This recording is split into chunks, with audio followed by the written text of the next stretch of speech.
your seatbelt. It's going to be a bumpy ride. Chrissie is hilarious. Chrissie, have you ever heard of the comedian Basha K. Ali? No, that sounds like something you yell at before you blow up a plane.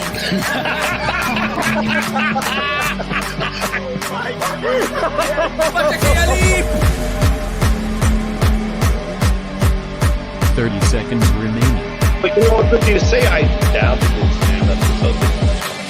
I haven't been disrespectful to you at all. I was very confused by the title, Everything Everywhere All at Once, because that's also what we call it when Ash takes off his shirt.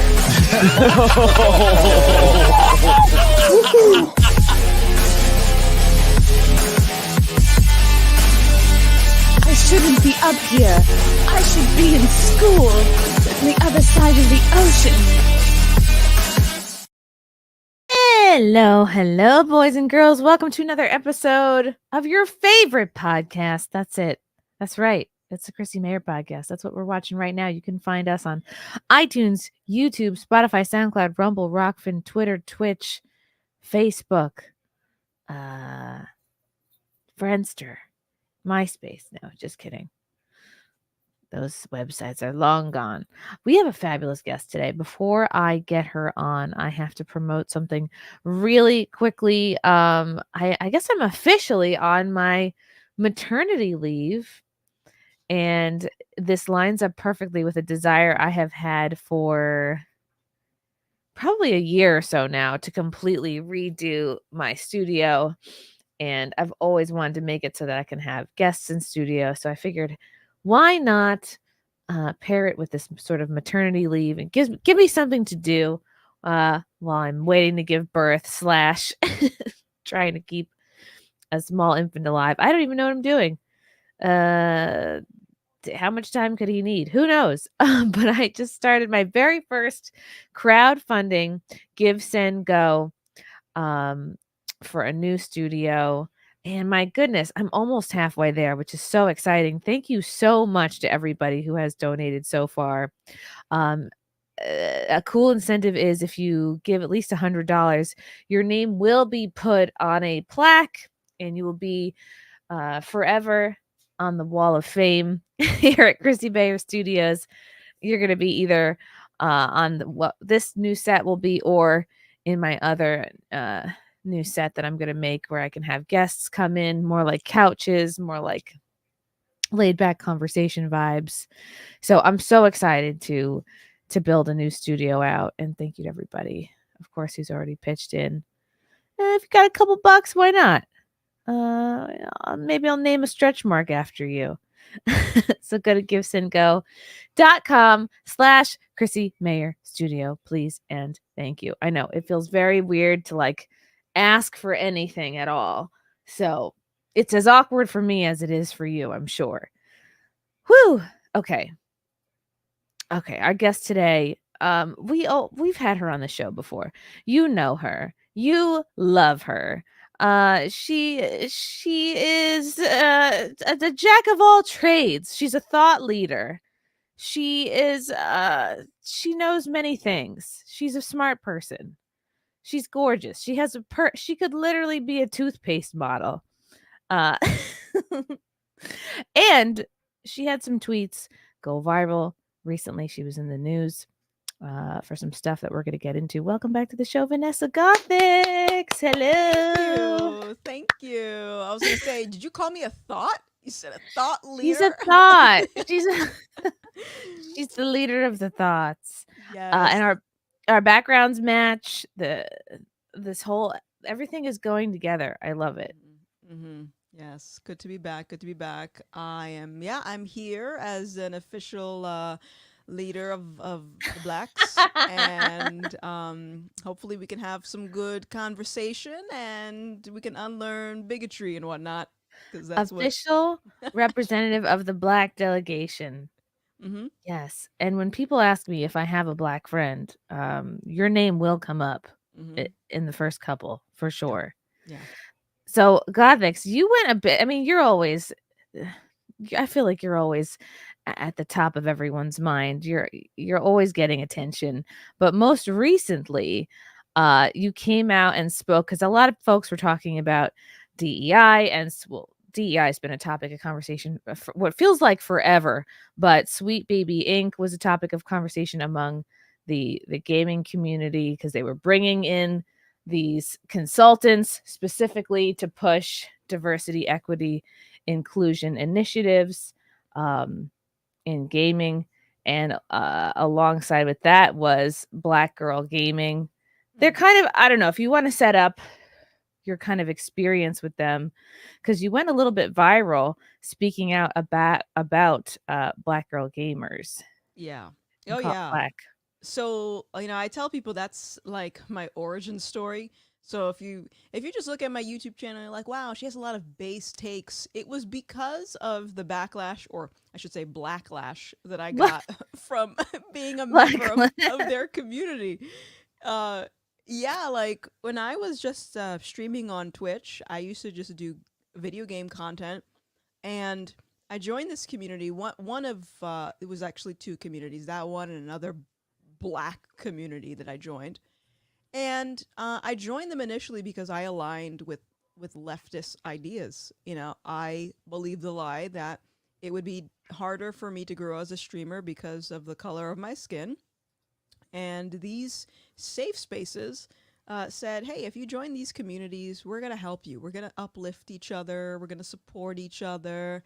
And I'm like, okay, cool. And so that's what happened for a little bit until I stepped out of line and I said the wrong things. And so their community turned on me, and no one from BGG offered to help. And I suspect, I have nothing to confirm this, but I suspect it's because the people who are in charge of the community actually agree with my harassers. That's the only logical explanation that I have for it.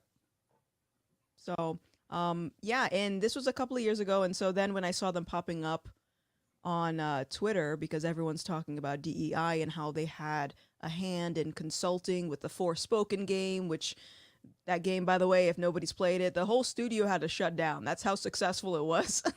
So when I see them popping up and trending, I'm like, now is my time to state my piece again about this, because, I mean, I have been sounding the alarm about DEI in these safe spaces for a long time, and I think for a lot of people, they don't see the connection until it starts to impact what they do specifically. So like for gamers, for example, once you can't escape political messaging in video games, that's when you start to pay attention.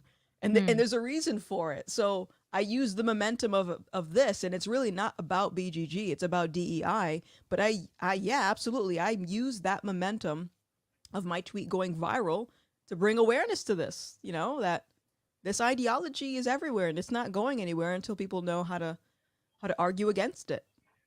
So I guess this group started in 2015. They grew from a small Facebook group into a thriving collective of 10,000 plus Black women around the globe, all with a shared passion for gaming and shared ambition to make an impact. Evolving from a like-minded group of friends to a community-powered business, BGG has become an influential agent of change throughout the gaming industry, partnering with brands to change gaming from the inside out. And I'm thinking, well, what's wrong with gaming? Don't the people who like gaming buy? What's to stop anyone from buying a video game, getting good at it, being called horrible things while they're in the waiting room? You know what I mean? And then repeat. The idea that there's gatekeeping to this is strange to me, but I'm not a video game person, so I'm having a hard time figuring out what exactly is keeping any group of people from gaming. And then they go on to say, across content, events, education, consulting, and talent, BGG partners with endemic and non-endemic brands throughout the gaming space, Google, Facebook, Netflix, etc., and gaming communities to grow the influence, representation, equity, and experience of Black women in gaming. So from their point of view, what is keeping Black women out of gaming? Microaggressions, misogynoir, and and racism, I guess. It's really this is just the result of people being soft.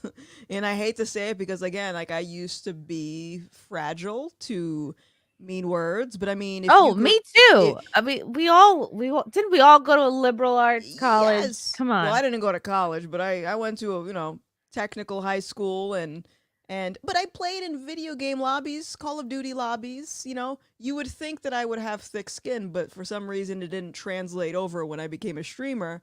But in any case, it's like this is the result of people who are are monetizing something that isn't tangible. They're monetizing Hmm. uh victimhood.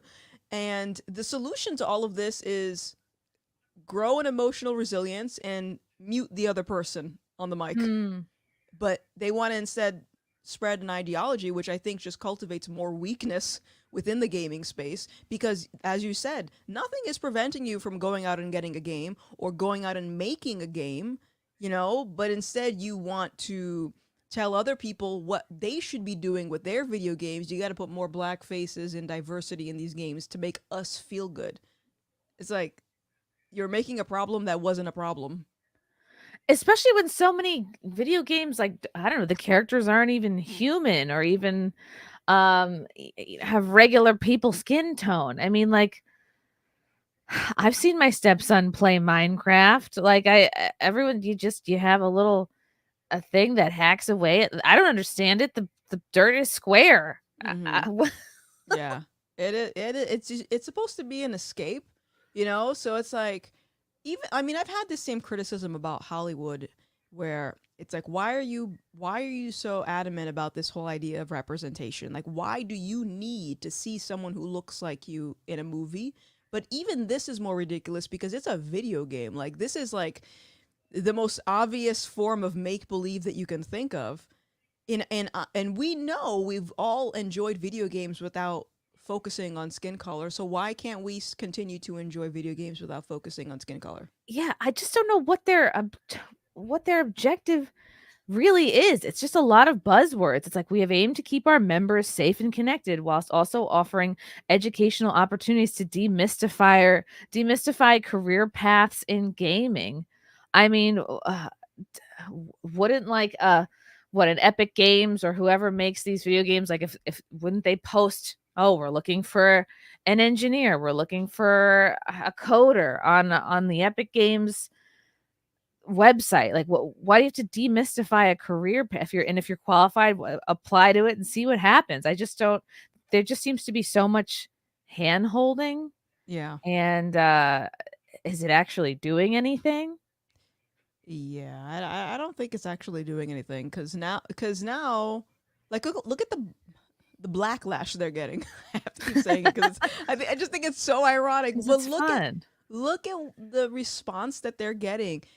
The average gamer doesn't want this. The only people that want this are narcissistic, Hmm. and they want to make everything about them instead of just enjoying the game. Right. Who- I don't know. Maybe it's because I have a hard time feeling bad because in my pursuit of stand-up comedy, it's like you notice, okay, women generally do complain. All right, it's harder for us. I get asked in interviews all the time, well, isn't it harder being a female comic? I'm like, I don't know. I don't know what it's like to be a male comic. I don't know what it's like to be a black comic. I don't know what it's like to be anything other than the thing I am. And if it was so hard and impossible, I guess I would have dropped out by now. Hmm. And then you have to remember, just like any other community or group or industry, like nobody's forcing you to stay in it and participate. If it's hard, leave. Right. If comedy's hard, leave. If you can't hack it at gaming, then find something else. I've never just considered that. Well, that's the thing, and there are a lot of other things going on when you grow, when you kind of spend years looking through the lens of the deck is stacked against me because of something I can't change. I just was never brought up with that, so it's always been like, oh, I'm not getting into this show or this festival. It's because I'm not funny enough, Hmm. so I have to work harder, or I have to find my own way produce my own oh, I'm not getting management. Yeah, it's probably because my political beliefs. So do I Yeah. need management? What can I do without it? Yeah. Kind of just find your own way. And yeah, I've found my own friendships and sort of built my own sort of community. But for me to go around and be like, oh, well, I'm not where I should be because I'm a woman or because I'm a right winger. Maybe, who knows? Maybe sometimes I do complain about those things a little bit, but Yeah, I mean, what you said, I think it would be more plausible for me to say, I'm probably gonna get less job opportunities because I align with the right wing than I do with the left, you know, and it's never because of my skin color. And even if it was, it's like, okay, well, if I have something of value to offer the world, then I'm gonna be fine. You know, do you have something that's valuable? Are you good at what you do? Maybe what you're trying to pursue is you're not actually cut out for it, and that's okay. You can find something else. But more often than not, it's it's my political beliefs, or more specifically my belief in God, that seems to be in conflict with the world. If I wanted to have an easier life, I would just parrot everything that the left says and be done with it, you know. But so I don't know. I think it's just when people hear that, it causes them to look at themselves, and most people don't like doing that. yeah. So when did you start to hear of Black Girl Gamers? Like, when were you first introduced to the group, and what was that process like of trying to sort of I guess like join that community? Yeah, this was back, I think, in like 2018, I think, because I had gotten canceled by them before 2020. My dates are messed up because of the psychological trauma, and I don't like saying the word trauma because I feel like it gets thrown around so much. But my goodness, I had some trauma.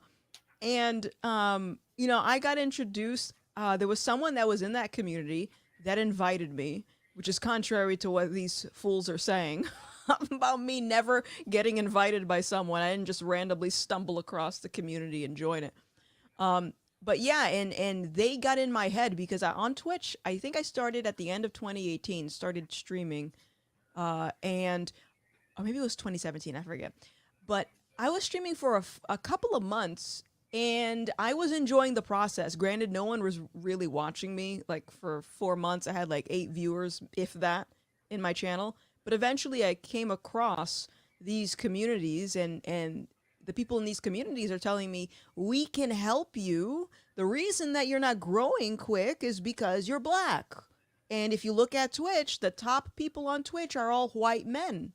So my brain, not knowing how to think critically at that moment, is like, oh, that actually makes a lot of sense. Why is Ninja, the white man, up at the top? You know, where's the Black faces? Where are the women? It must be because of skin color. So yes, Are there even that many Black people on Twitch generally? Like, I mean, I don't know the numbers, but I don't know, man.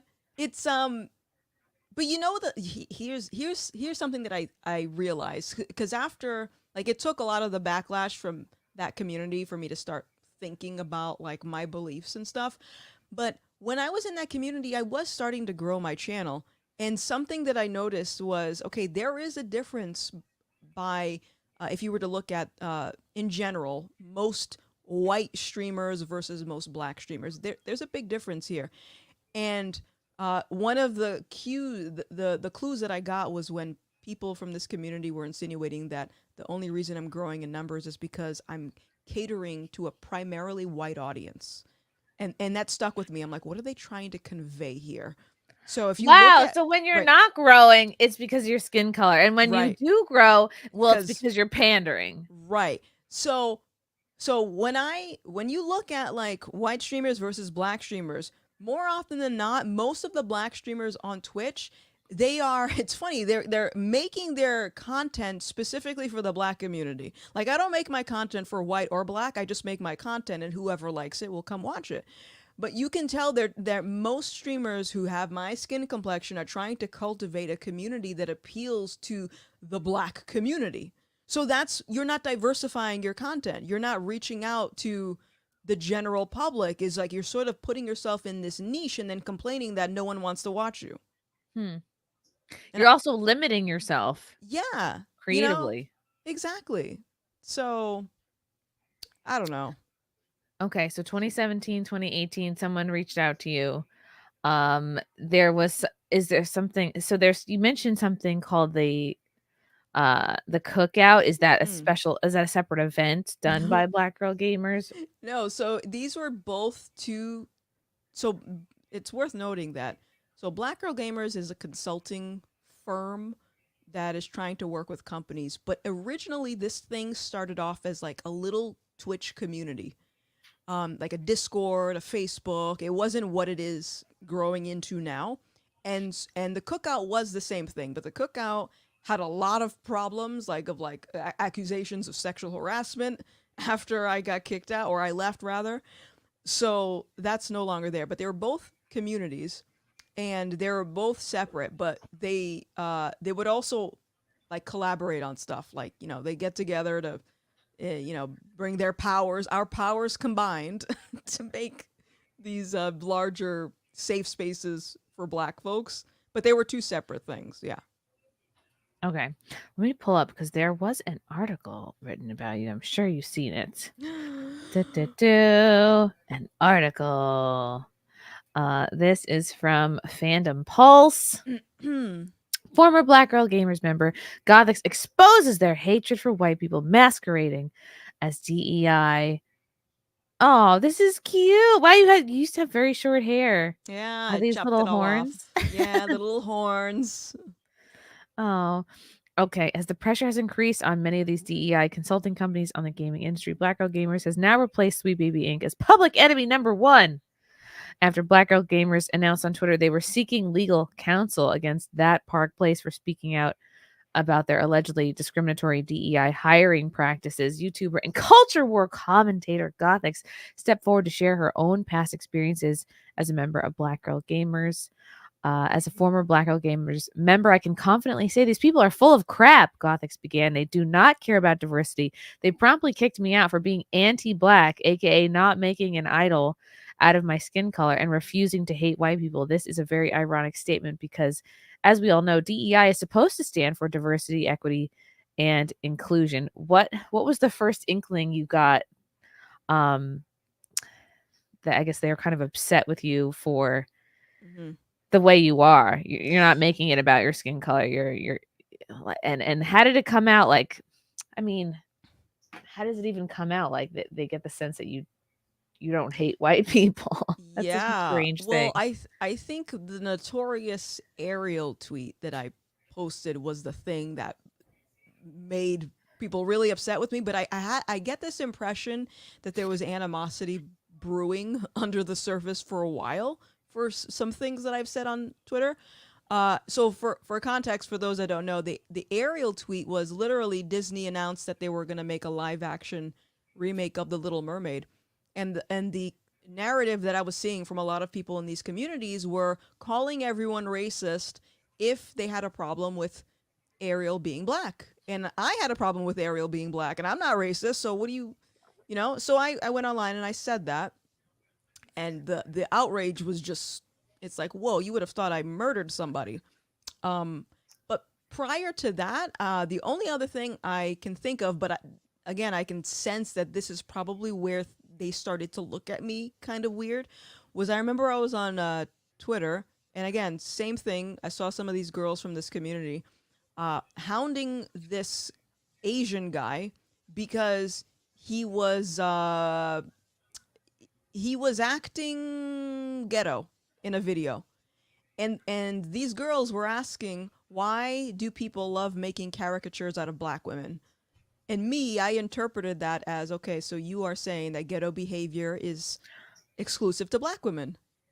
And I said that, and Which is actually racist. and they translated that into, you must hate Black women. Ooh. And I'm like, no, that's not what I said. And you're like, do you realize the horrible expectations you're putting forth? Right.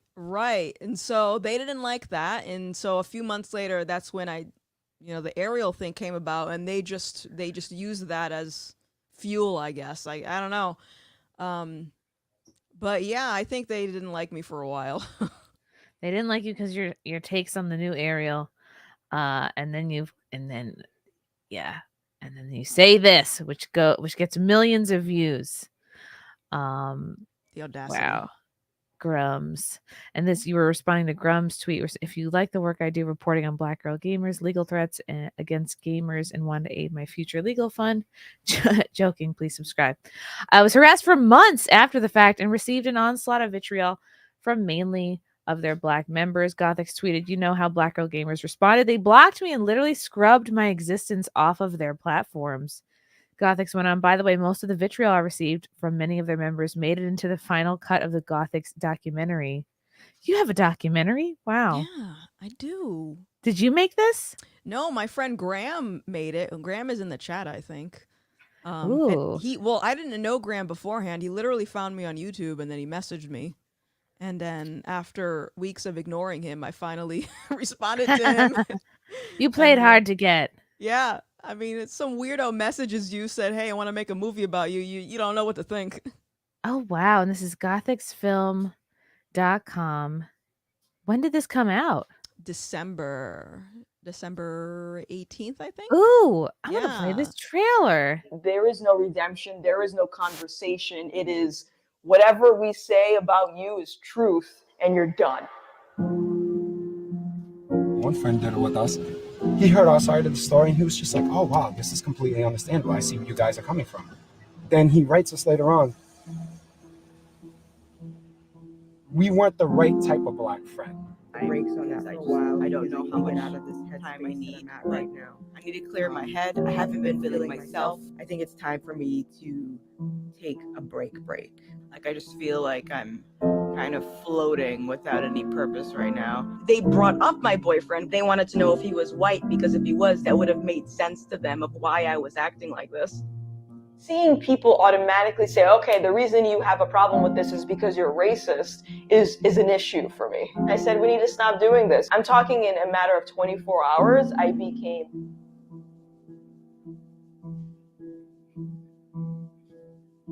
Over the course of 4 days, I had more racism towards me from other people that looked like me than in my entire existence on this planet.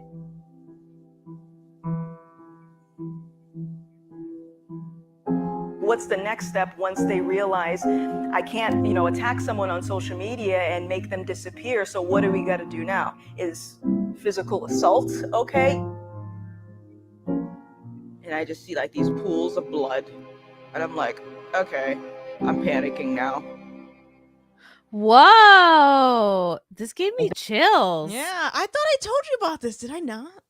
You probably did. I just have a shit memory. I'm terrible. I can, if you want to see it, I can give you a screener. Ooh. And you could watch it when you are recovering from popping out your child. From when all of my holes are torn open. Oh no! What do you say it like that? Oh my gosh. So at the very end, if it spoils it, then don't say it. When you're mentioning like pools of blood, were you actually like attacked, or is that? Gonna have to watch it, man. Oh my god! It's ambiguous for a reason. Wow. How interesting. This is okay. Wow. Directed by Graham Wilson, Marcus Pittman of Lore TV, Jason Farley of Lore TV.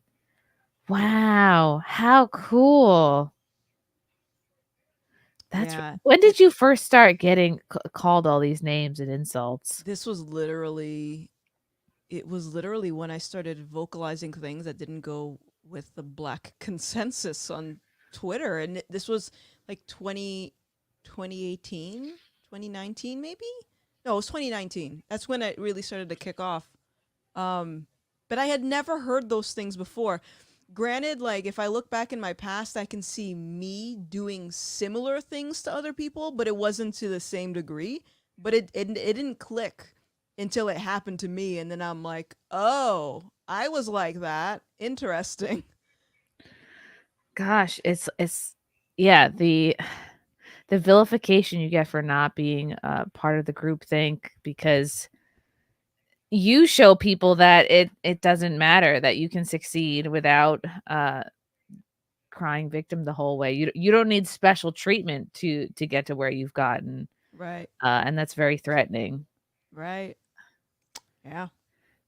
I feel like that's why the female stand-up comedy community is not really a fan of me either, because I don't feel like I deserve special treatment, and I think it's good. I don't know. I like having the extra push of like, oh, maybe it's just because I have an ever-present sort of imposter syndrome. Like I always have a nagging person in the back of my mind being like, you're not good enough. Like you're not working hard enough. You're not funny enough. You're not writing enough. Well, I think that's powerful though when you look at it as a challenge, because I've heard that too. Like there's a stereotype of female comedians not being very funny. Oh yes, we hear it all the time, and like the least complimentary compliment that I get a lot, and like my friend Lila Keanu, we get all the time. Like, look, they'll go, look, I really don't like women. I really don't like women comics. I don't find women funny. However, I think you're funny. People think that's like such a grand compliment, and I'm like, no, that just shows me like you're not really seeking out comedians actively, which most people aren't. Most people don't really have the time. It's just whatever their algorithm serves them up. And right. for years, it's like people know Amy Schumer, people know who Kathy Griffin is, and then that's kind of it. Yeah. People aren't really seeking out female comics. It's the ones that kind of blow up or the ones that blow up, and there just aren't even statistically very many women pursuing stand-up. So right, it is what it is. We got a super chat right from Cole Hauser. Hey, Chrissy and Gothix, keep up the great work. 199. 199. What is that? That looks like a Ryan Kinnell plushie. Thanks, Cole Hauser. Okay. So you tweet this out. How soon after do you start getting a blacklash, as you say?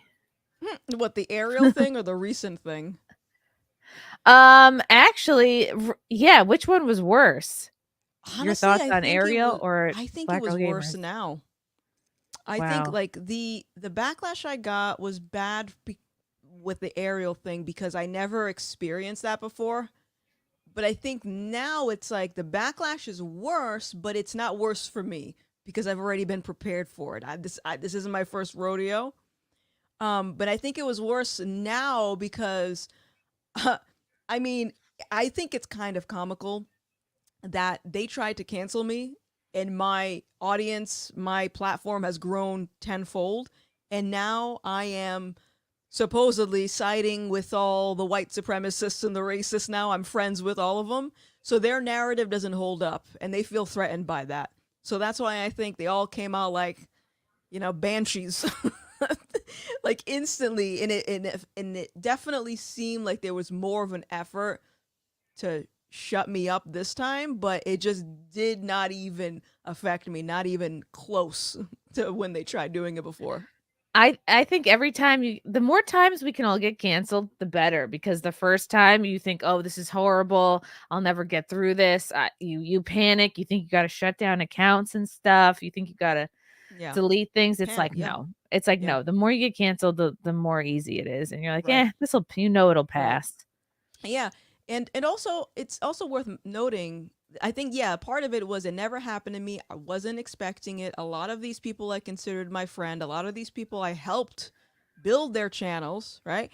But the other layer to it is like, this is what cults do, is like they sort of pretend to be your friends, your family, and then they sort of intimidate you. So now it's like, oh, well, I don't want to be isolated. I want to be a part of this family. So most people would just go along with whatever the narrative is because they don't want to be alone. Right. This sounds so similar to what happens when people want to detransition and they make that known. They get kicked out of the group. They get completely ostracized. They lose their mentors. They're even more lost. Yep, 100%. So here is this is a 33-part thread from Black Girl Gamers. Do you know if this was a direct response to you or you're just included? Oh no, this was all me. This whole thing. Holy cow. This whole dissertation is about me. We're here to provide you with a thread of Gothix TV's engagement with Black Girl Gamers from 2017 to the present day. Oh, so they're like, we're going to give you all the receipts on this girl. She does not represent us. Don't disregard everything she says. Yeah. Fortunately, both communities documented our engagements with God. She was never recruited. She voluntarily left the community in 2019. Oh my God. Like they're trying to out your name. You're like, I'm very open about my name. I'm open This about is it. not like I'm not trying to hide it. Yeah. Is there anything that stands out in this 33-part thread that you think they're lying about or are aside the fact exaggerating? that they contradicted themselves multiple times, yes, absolutely. Like I mean, the tweet right below, first of all, those are the community rules. And again, I was in a different headspace where I believed a lot of their slogans, because most people that believe all of these leftist ideas, and I'm sure the right is guilty of this too, but most people live off of slogans and they don't ask questions. So these community rules: don't be anti-black, don't be don't be problematic. What do these words actually mean? What's your standard of anti-blackness? And they're vague for a reason, because the second you say something that they don't like, they can say, "Oh, that's anti-blackness." What do you think their idea of anti-black means? Whatever isn't politically black, which is whatever isn't which is usually not believing that blacks are victims, not believing that, or more specifically, refusing to look at everything through race, because I just see human beings. And once you put yourself in the category of black person, white person, you've already gone too far, because now you're implying that there's a certain worldview that I should have based on what I look like, which is part of the problem. Wow. And like, why do you think, was there a moment in your life where, because you said you initially were kind of attracted to this, you thought, oh, this community might give me a leg up in life. Was there something that happened, or, someone in your life that kind of helped you divert away from going on this path? I mean, really, I think it was just their community. Their community red pilled me. They turned you off them. They turned me off. They did it themselves, man. Yeah, and then I mean, aside from the very vague rules here, they had like screenshots of a DM that I sent them, and they claimed that I blocked them. And they friggin' omitted half of the message that I sent them because it makes them look bad. Like, that should tell you all you need to know about these people. They're liars. While she was in the community, Black Girl Gamer supported and uplifted Gothix, and she reciprocated the support. However, she was never a freelancer, contractor, or employee. How did they uplift you and support you? Like, it seems to me like you just did good work, and yeah, I did. And they kept reiterating that I was an employee. I'm like, I never said that. I don't know why you people are saying this. Oy. Well, it's like you're making an impact. They wouldn't have given you the time of day or made a whole thread about you if they weren't a little bit like, oh shit, people are paying attention to her. When Gothix also experienced racism from the gaming community, our private community was a safe space for her and supported her. This further clarifies why our private community exists, so that when our members experience this behavior, they have a safe space to retreat. And I'm very open about the fact that I used to align with them. I used to be fragile to words. Mm-hmm. And I'm no longer fragile to words, which is why I don't need a safe space, and they do. Yeah, and the safe space is not going to stop. Like, there will always be assholes in the world. So, like, what is the safe space really doing? In response to Gothix's question about tips and safety, an admin suggested streaming under our FKA Twitch. Okay, so just a lot of old screenshots from you to just try to discredit you. Yeah. Oh my goodness. Wow. This is the first time I've even heard of Black Girl Gamers was through all this stuff. I don't know. How did it feel seeing this long thread about you? I don't, like, when I saw it, I was like, I got this sense that they were panicking, like, because 33 parts in 2 threads. There was 2 threads. To me, that's someone that's panicking, and the fact that you are documenting me for the last couple of years makes it seem like you're trying to cover your ass for something to build a story for when you need it. Because literally all I needed was someone to help me from this community. Like, tell your members to not harass me. As they're telling, if you go in this thread, there's a screenshot of them making an announcement in their Discord around the time that the George Floyd protests were happening, and they were telling people to stop interacting with me if they feel triggered. That's literally all I wanted them to do, was to tell their community members to stop going after me, and they wouldn't do it. Jeez. What happened to the safe space? What happened to the safe space? Oh, here we go. On Right May 29, there. 2020, during a dispute between Gothix and Twitter users over her remarks concerning George Floyd, we advised our community not to engage with Gothix and to block, unfollow, or mute her posts if they were triggering. Since 2020, Black Girl Gaming has not heard from Gothix until this week, when she went on a publicity run promoting her documentary while continuing to omit the fact that she left both communities voluntarily to create a perception that is beneficial to her personal gain. But isn't this whole Black Girl Gamers founded on the idea of personal gain? But you need the community to have personal gain. So they don't like that you're getting personal gain without the community, without their help. Right. Well, I think like I said, I think it's more so it shows you how worthless their product is, because they're they're monetizing victimhood is really what they're doing. They're not producing anything tangible. It's just victimhood. And I am a living proof of someone who left their product and did something on my own without needing a safe space or trigger words or whatever. And also, I just want to say this too. It wasn't just these people sending me mean tweets. Like, these people were making my life hell. I would literally be streaming. And if you know anything about streaming, you have a live chat. And people would come into my chat to harass me and try to convince my other viewers to leave and unsubscribe. They literally would reach out to my sponsors and try to get me dropped from my sponsorships. So they wanted to destroy my community. It wasn't just like a matter of, oh, I can block them. It's like, I'm going to go out of my way to make this girl's life a living hell. They want you ruined. Yeah. Right. God, that happens to me too. It's like, it's not enough to just block, walk away, go on with your life. It's like, no, I want you to have no advertisers, no sponsors. I want the people who are currently following you and enjoying you to not follow you, to not enjoy you. Right. It's like, you don't deserve to have your own fans or accomplishments outside of the group. Yeah.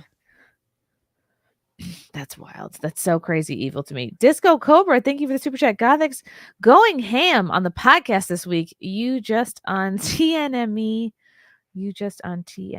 TNME Tuesday night's right, this main week? event. Oh, right. Yeah. Seem to be quiet on the panel streams. Maybe not sure of the topics they cover. You just got done streaming as well. Lol. Is this part of Gamergate?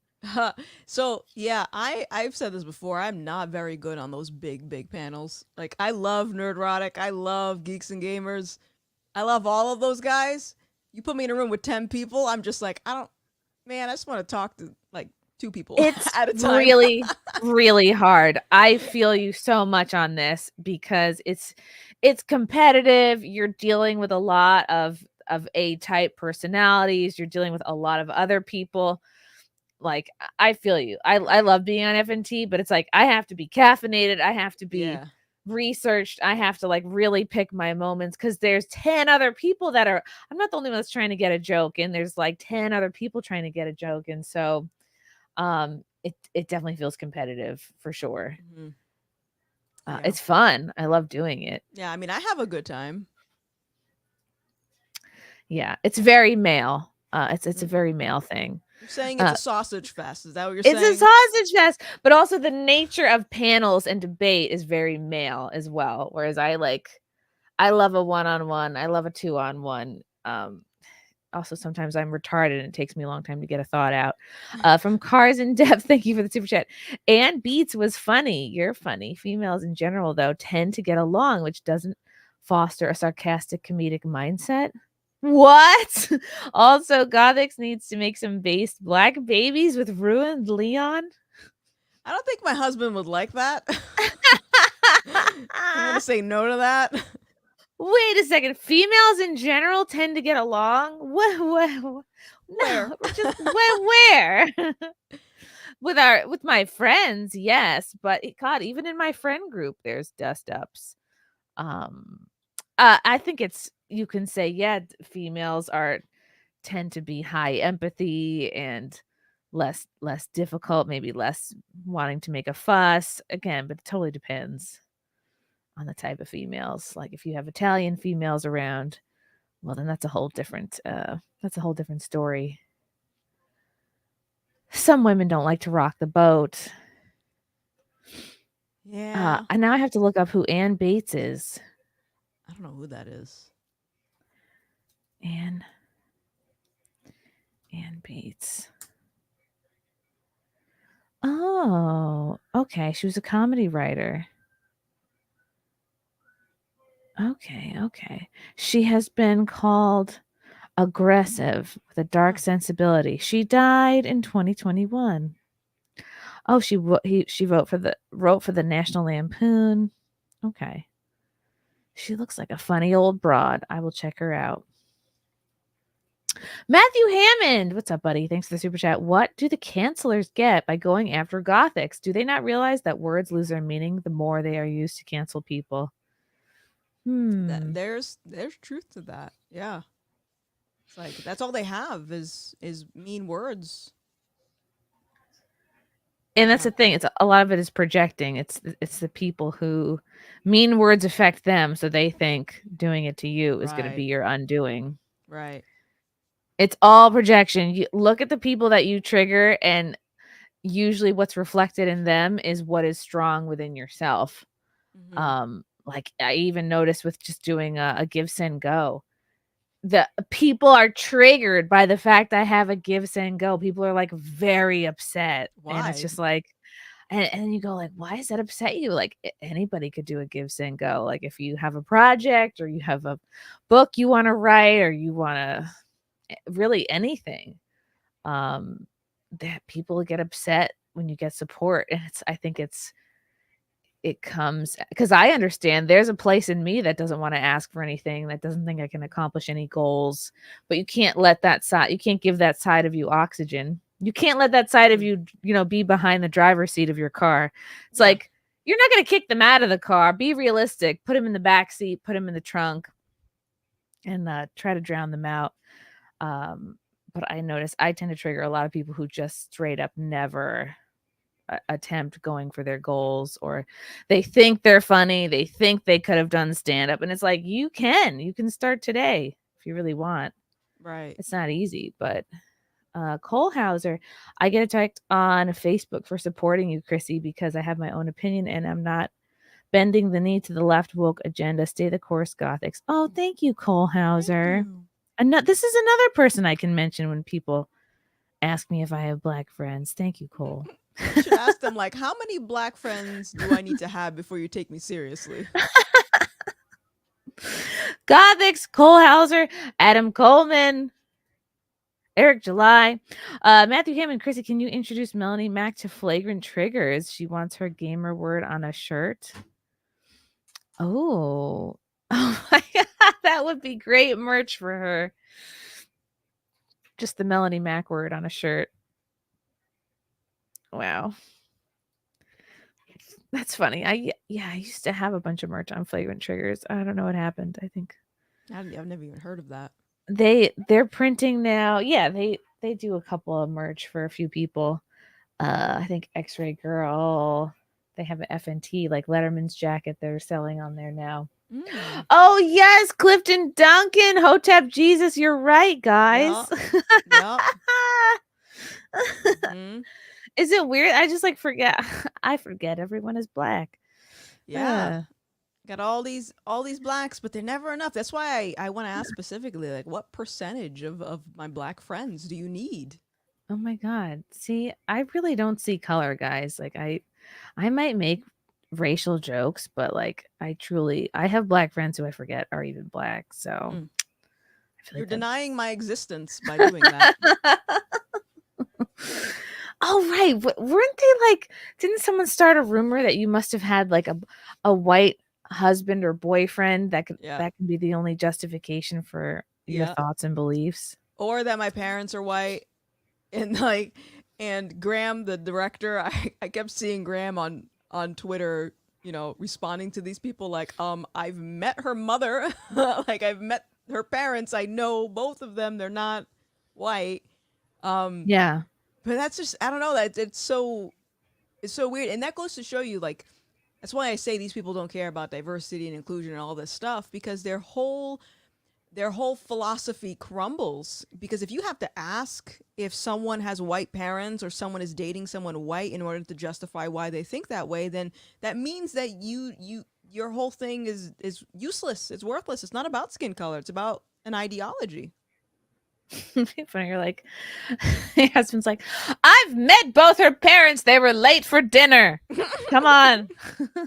Oh my goodness, my wedding, my mom was late. And I'm like, can you just No not way be on Black woman time today? How late? How It was late? like, well, to be fair, I was also late to my own wedding. But in any case, Oh my God. like 30 minutes. How does I that think. even happen, Gothix? Because it all like you start getting makeup on at 10 in the morning. Yeah, it was, I don't know. It was comical. Weddings are so stressful, and like anybody, my friend Keanu, who's planning one right now, I'm going to be a bridesmaid. I'm just like, things will go wrong, and like you can plan all you want, but when it comes to be the day of, you just have to be like, all right, the ball is in motion. Mm-hmm. It's out of your hands now. Mm-hmm. Oh God, I remember I was in a wedding and the limo driver was a female and she like picked us all up from the hotel. She tried to do a fucking 5-point turn in the hotel parking lot. She hit like an autumnal display and I just was like, oh my God. And it was just like, Just it adding was to a the female stereotypes. driver. I was like, Cheryl, this is not good for you. This is not a good look. Like this pumpkin is rolling down the street now because of you. It's rough. Oh my goodness. Someone in the chat wants to know how many tattoos you have. I only have Ooh. 3. Only 3. 3, yes. Okay. God, you don't seem bothered at all by Black Girl Gaming wanting nothing to do with you. Nope. Not at all. Not phased. I don't know, man. I feel bad. I kind of feel bad. I'm not gonna lie. During your time with them, did you form any kind of like close friendships, or did you feel like those people kind of separately cut off from you, or was it just the whole community all at once? Oh yeah, it was. You know what? And this is why, again, I reiterate that this community operates like a cult. They're not gonna say that it's a cult, obviously, because cult people don't know that they're in a cult. So, but I had a lot of friends who were Black in this community, and some of them stuck around until the next thing happened, and then they left. So some people stuck around during the Ariel thing, and they were like, "Oh, we're sorry that this is happening to you. That sucks." They misunderstood. And then when I voted for Trump, they were like, "Nope, forget it, not doing it."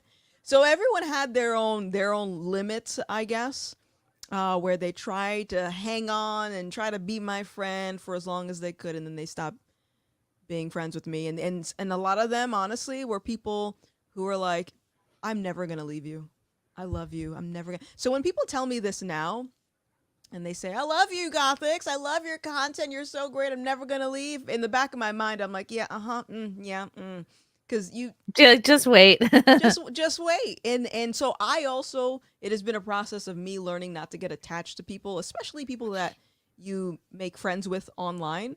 Like, I love the people that I've made friends with, but I'm not gonna get attached, because now I've learned, and I had for a while built my entire life. Like, I got all of my meaning and purpose from streaming, and all of my friends and colleagues that I was finding I was like, this is my life now. And then when they all turned on me, I'm like, what do I do now? So I learned my lesson. Well, I'll never turn my back on you, Gothix. Uh-huh. Yeah, sure. Oh, you're just like, you can't, yeah, you kind of do have to keep your guard up. It is, And it is what it when you've lived is, through it.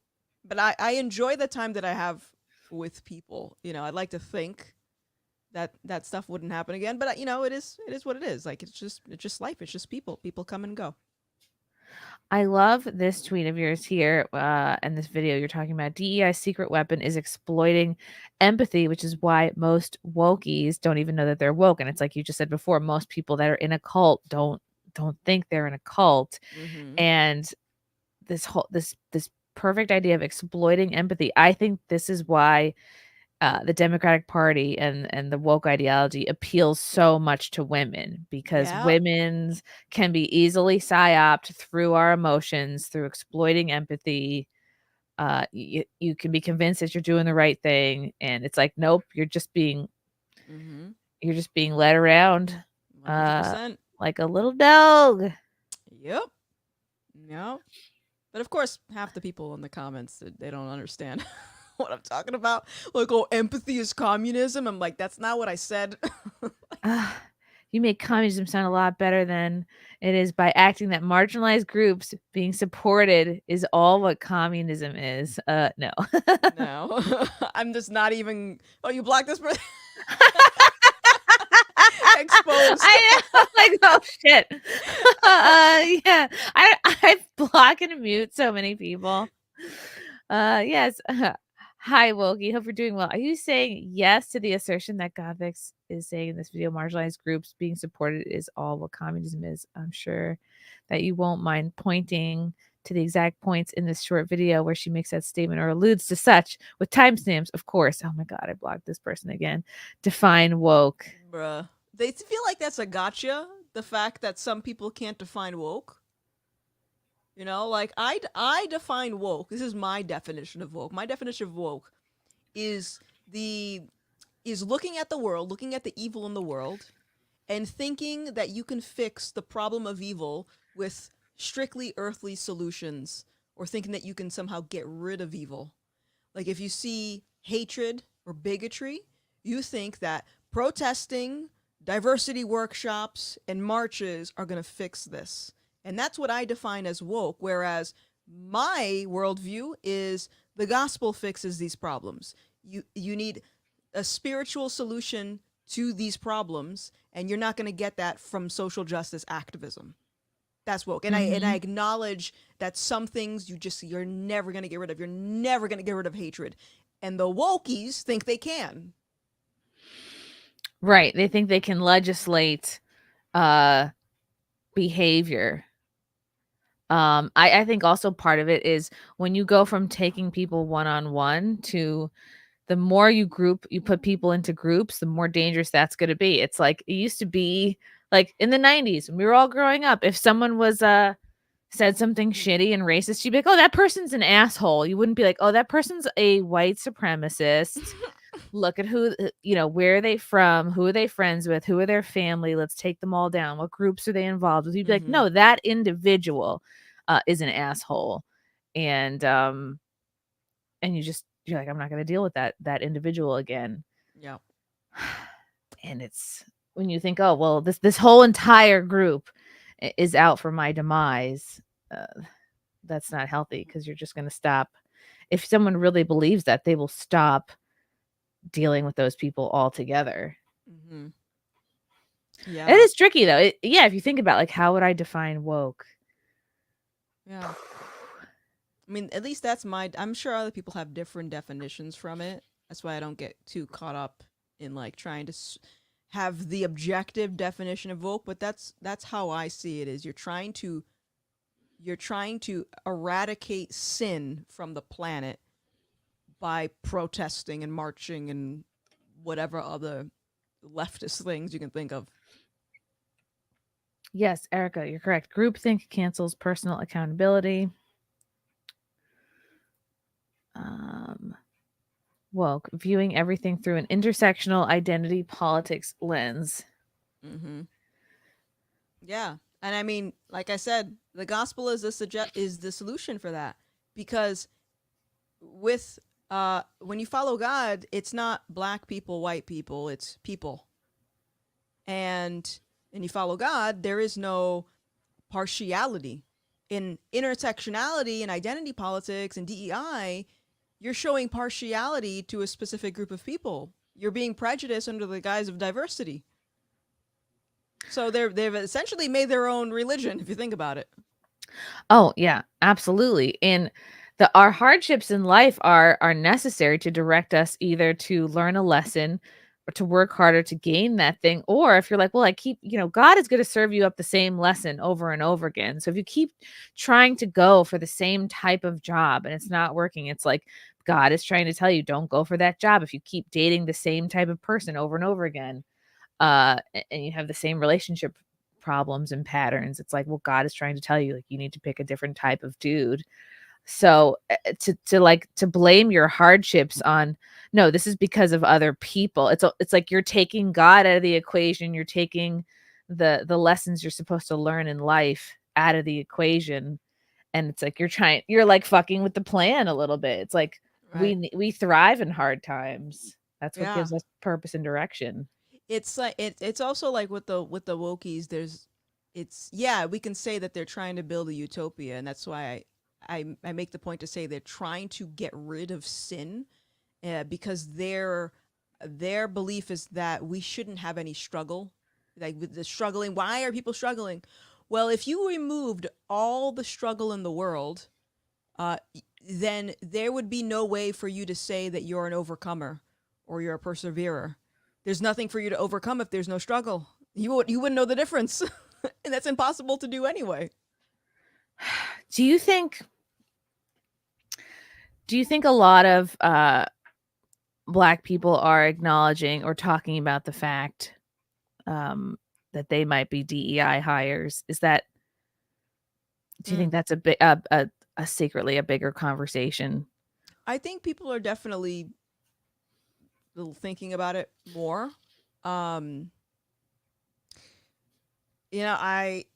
think, like I said, I think everyone has their limit. They probably go along with the ideology until it affects them in some way that causes them to like think about it. Like I have a friend who is a magician, like an illusionist, not an actual witch. But what's the difference? Yeah, he's not invoking dark spirits. But I have a friend. His name is Cedric Purcell. He's a magician, and he's literally a magical Negro. That's my ongoing joke for him. He's an illusionist. He went out for cigarettes and never came back. His kids are still looking for him. And he recently got someone emailed him specifically requesting a Black magician. And he asked me about it, and my perspective was yo, take the money, because these people, because Netflix is gonna make movies that go against your values, and they're still gonna take your money, so take their money. So that's the way that I look at it. But he decided not to, and that's fine. But he was pissed about it. He was like, yo, why would you specifically be looking for a Black magician? Like, what is the difference between Black and white magician? Am I a good magician or not? That is funny though. Yeah. I've definitely been hired for like typical, I've done like gigs at baby showers, bridal showers. Oh my God. I've done stand up at a beer festival. And even like Lila Hart, she's been hired, because she has spina bifida. She's 4'6". She's been hired for countless, she's dressed up as a French fry, as a leprechaun. Like everyone has their limit of okay, yeah, I'm good for this role, but at the same time, I'm meant to be more than just a have a French fry costume on. Chaco Hooligan, thanks for the super chat. For Granny, poor Gothix, thou art bestest. Oh my God, I can't read. She loves doing this to me. Okay. For Granny, poor Gothix, thou art beset by vile hags masquerading ass-worthy arbiters to cast thee out from favor, forsaken by the rabble shunned. I think you did good. That was good. This sounds very wise, whatever it means. Thank you, Chaco Hooligan. Matthew Hammond again. Do you remember the store telling Black people to take aspirin for pain, but did not care enough to tell them to change their smoke detector battery? That gets a chirp. That's funny. Oh, I love that. I should have played that when I introduced you. I can't believe I That's forgot. so funny. Did you see that, Gothix? The whole Advil. It was like, I forget. There's a certain name for when a company has like they pay for a display to be like front and center, either at like the middle of an aisle or the corner of like a supermarket. But it was just this whole thing like we're gonna add equity to pain relief, or like the pain is racist or something like that. Like Advil's gonna make a concerted effort to I don't know, talk about pain equity or something. Yeah, that's stupid. People are exhausting. I have to pull this up for you. Advil pain. This was all the talk yes, it's a real thing. The Advil Pain Equity Project. Let's pull it up. It's so dumb to me. To me, it's like you look racist now, Advil. It's like you're saying Black people can't figure out how to buy Advil. Oh my The goodness. Advil Pain Equity Project is a long-term commitment to the champion equitable and accessible pain relief created by Advil and launched in partnership with Morehouse School of Medicine and Black Health. The Advil Pain Equity Project's first campaign, Believe My Pain, is focused on illuminating the issue of pain inequity in Black communities. What pain do you have? That's my first question. You know what I think this is? I think COVID showed big pharma, and perhaps to a lesser degree companies like Advil, how skeptical they are. The Black community is very skeptical of big pharma, as they should be. Tuskegee. I think they did not come out and get vaccinated in the numbers that they would have wanted. So now, what's the best way to get the Black community to want something? Make them believe that they have been withheld said thing because of racism. So they're like, well, let's try this with Advil. Wow. It's stupid. It's so stupid. So stupid. Gothix, you know where the Advil is. Patriotic gestalt for the collection plate. Oh, thank you, sir. And what a great forehead you have. He's showing it off. It's a good forehead. It's smooth. Oh my goodness. Are you excited for the spring? It's officially spring, Gothix. Are you excited for the summer? I mean, I don't do well in heat, if I'm being honest with you. You know, I'm a fall girl. I'd prefer to just be in the fall all the time. I don't know if there's a place like that exists, but that's what I would prefer. Where it's fall all year long? All year, yeah. Summer, I don't know. The heat, the sweat, I would not fare well in the motherland. That's for sure. Yeah. And it's just been raining the last 2 weeks. I'm over it. Oh, right, because you're in Rhode Island. This was the display. Okay, here it was. Believe my pain. 3 in 4 Black people suffering from pain believe there is bias in how pain is treated. Pain equity occurs when everyone can reach their full health potential. We commit to inspire change by elevating stories and providing education. Again, this sounds like Black Girl Gamers. Why do you have to elevate a story? Just go buy some fucking Advil. Just buy it. Buy it. That's silly. Together we will address pain bias at the source. Guess what? You were dehydrated that day. That's why you were hungover. That's why you had a headache. Problem solved. Pain equity is solved. Lord. Yeah. Well, I mean, it's easy money to say that you're, resolving a problem. Like everyone has some type of bias anyway. So I don't like you said, you need Advil, go get Advil. Why do I need to believe you that you have a headache? Exactly. And if your job, like your profession is literally some form of race hustling, like you need to keep creating these problems so that you can stay in business. Yeah. Yep. Absolutely. That's what a lot of people in history have said. People don't read history. Gothix is pretty hot. This is I'm actually pretty chilly right now. I could put on a sweater. You know, thank you for your concern. Gothix, stick around. I think you're great. Look, see? Oh, thanks. But like, oh, this was good. But what will they make money on if they actually solve real problems? Right? Because if the problems are solved, then well, we got to find something else to do. They're not gonna solve racism. And see, that's the thing. Is like I said, he's like they think they can get rid of sin. You can't get rid of it. And people know this, so they said, how can we monetize this never-ending problem? You know, how can we monetize it? And people fall for it all the time. This is nothing new. And doesn't it? Because ultimately, it's like you're being taken advantage of. Like you're being manipulated out of your own money. So it's like I just be aware of that. You know, if you're consciously aware of the things you're buying, the choices you're making, okay, great, fine. But yeah, there was you know, there have been studies on like neuroscience where they look at the brain, and they've determined that when people are more afraid, they make more impulsive decisions. Ooh. So I mean, think about Black Lives Matter, for example. It's like you somehow were able to convince people that blacks were being targeted in America, and everyone had to be afraid of police officers. And look how much money they raised, and where did that money go? And the reason they raised that money is because people were afraid. And that, you know, it's like the whole Covivi thing, buying all this toilet paper because you think everyone's gonna die of a virus. Oh yeah, there were many times where I'm like, do I have to buy dehydrated food in a bucket? Even occasionally I'll be like, do I have to buy a bunch of gold coins Yeah, to give to the leprechaun when everything shuts down? Yeah. Please spare my house and my coins. It's in a pouch. It's been under my bed. Oh my gosh. Yeah. Do I need to learn crypto? Although my friend Fieldy in the chat loves crypto.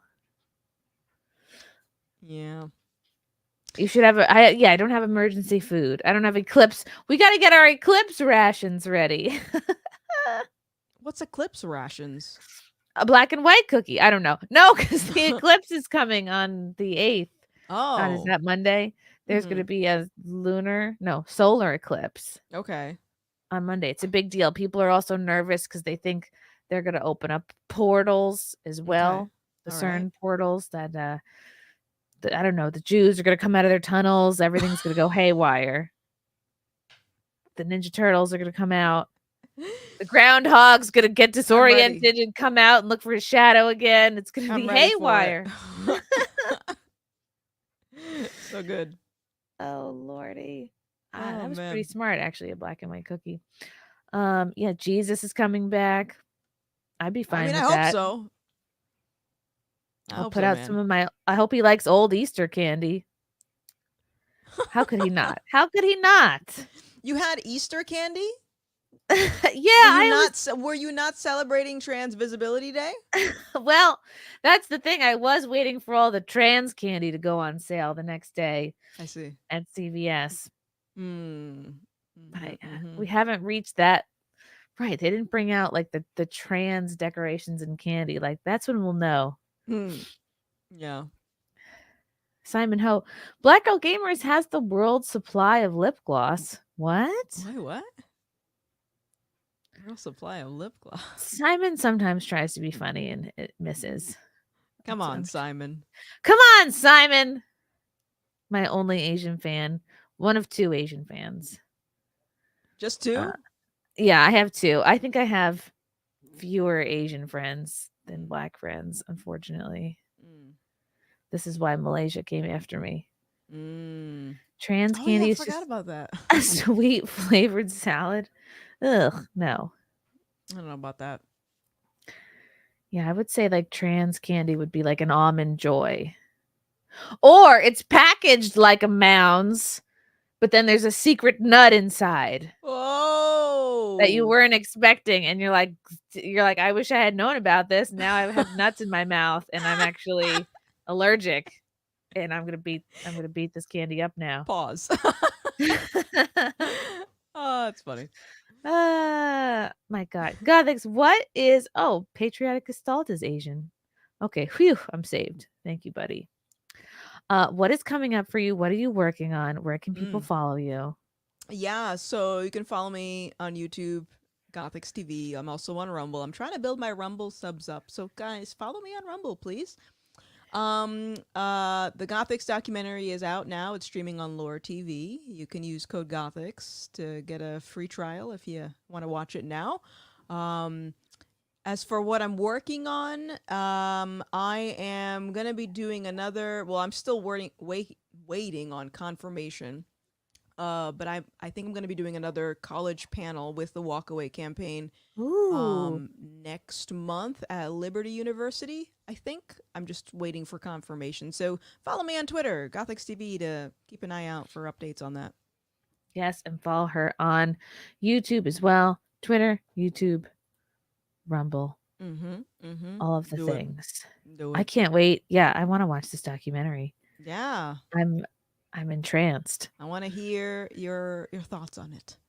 And I will think of you the next time I buy Advil. Thank you. I feel seen. I'll send you a bottle. Be like, it's just like the whole black people don't know where the DMV is. They can't get a driver's license. Oh, I freaking hate that argument. What's wrong It's so with these sad. people? You know, you should be surprised I even figured out how to turn on the computer to get on here to have this conversation with you. That's what Joe Biden said. You don't know how to get on the computer. Yep. Sure. Oh, that was good. Thank you so much to the chat for your comments and questions. Gothix, you're just the best. I adore you. You're the best. I love you. I pray that your pregnancy goes well and that all of your bodily devices are intact. Thank you. Oh my God. One final super chat from Lover of Green. Gothix, can you say the following?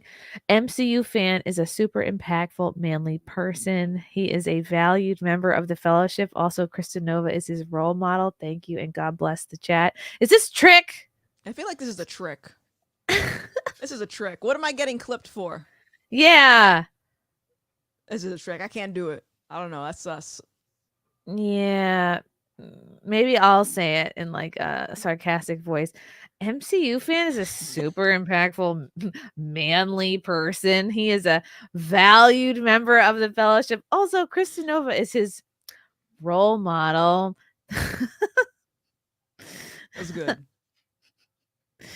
He's gonna be like, great, I'm never gonna super chat again. Thank you, though. Thank you, Lover of Green. We were sus of you. Oh my God, we're gonna be rating Tree of Logic. Amazing. Okay, so just hang in there. This we will go directly to Tree of Logic's stream. So just sit tight, everyone. We're rating Just Tree. Send her some chirp love.